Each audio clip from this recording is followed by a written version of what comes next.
कलेजे पर सांप लौटना। विष्णुधर नाम का एक ब्राह्मण रामपुरा नगर में रहता था।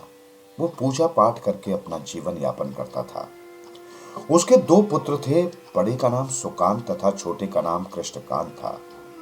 उसके दोनों पुत्र युवा थे, गुण संपन्न और कई विधाओं में निपुण थे। एक दिन दोनों ने ब्राह्मण का कार्यक्रम बनाया तथा साथ साथ घूमने फिरने निकल पड़े। घूमते घूमते वे दोनों गोकुल पहुंच गए। उस दिन कृष्ण जन्माष्टमी थी, इसलिए नगर के प्रत्येक मंदिर को दुल्हन की तरह सजाया गया था। वे लोग नगर की शोभा देख ही रहे थे कि बड़े जोर से आंधी तूफान तथा वर्षा शुरू हो गई।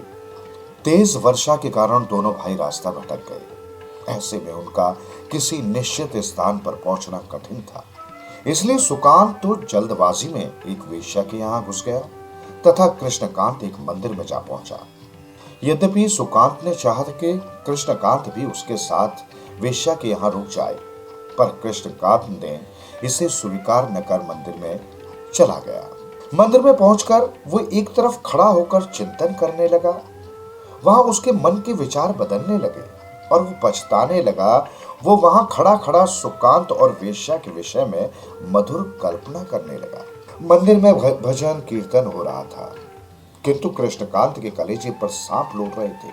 वो मंदिर में उपस्थित था, किंतु उसका हृदय वेश्या के ध्यान में खोया हुआ था।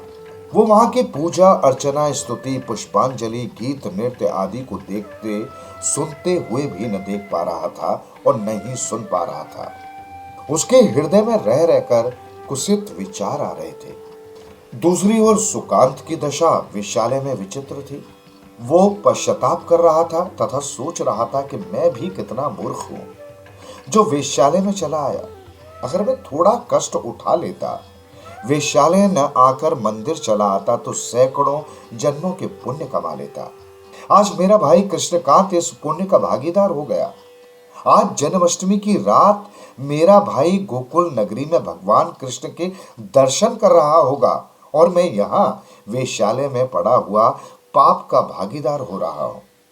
सुकांत की आंखों में बार बार मंदिर के दृश्य आ रहे थे कि किस प्रकार कृष्णकांत भगवान के दर्शन कर रहा होगा, किस प्रकार वहां आरती, भजन, कीर्तन हो रहे होंगे, प्रसाद मिल रहा होगा। वो सोचने लगा कि कृष्णकांत कितना भाग्यवान है। आज उसके नेत्र, कान, जीवा सभी पुण्य हो गए और एक मैं हूं। धिक्कार है मुझ पर जो गोकुल नगरी आकर भी भगवान के दर्शन न कर पाया और इस पाप मंदिर वेश्यालय में आ बैठा। संत समागम के बिना मुझे यहाँ एक एक पल, एक एक युगों सा मालूम हो रहा है। मुझ जैसा दुराचारी कौन होगा जो इस नगरी में आकर भी दुष्ट संगत में फंस गया। इसी प्रकार चिंतन करते हुए दोनों की रात बीत गई। सुबह उठकर दोनों एक दूसरे से मिलने चले।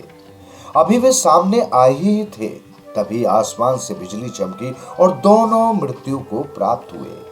तभी वहां एक यमदूत तथा एक विष्णुदूत आ खड़े हुए। यमदूत ने कृष्णकांत को पकड़ा तथा विष्णुदूत ने सुकांत को। तभी सुकांत घबराया सा बोला, अरे आप लोग ये क्या कर रहे हैं? कल तक तो हम दोनों के कर्म एक समान थे, किंतु आज सारी रात कृष्णकांत मंदिर में और मैं वेश्यालय में रहा।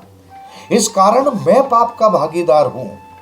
मुझे तो यमदूत उठाएंगे, विष्णुदूत तो कृष्णकांत को उठाएंगे। दोनों दूत हंस पड़े और बोले, सुकांत, हम भूल कर भी अन्याय नहीं करते। रात को कृष्णकांत का शरीर तो मंदिर में था, किंतु उसका हृदय वेश्यालय में था। इसी प्रकार तुम्हारा शरीर वेश्यालय में तथा हृदय मंदिर में था। तुम सारी रात भगवान के दर्शन करते रहे और कृष्णकांत वेश्या के विषय में सोचता रहा। इस कारण ये पाप का भागीदार है। सुकांत को अब हृदय की पवित्रता समझ में आ गई थी। इस कहानी से हमें सीख मिलती है, शरीर से अधिक हृदय की पवित्रता आवश्यक होती है। जो दूसरों के सुख की व्यर्थ में कल्पना करता है, उसके कलेजे पर सांप लौटने की कहावत चरित्रार्थ होती है। ऐसा ही कृष्णकांत के साथ हुआ।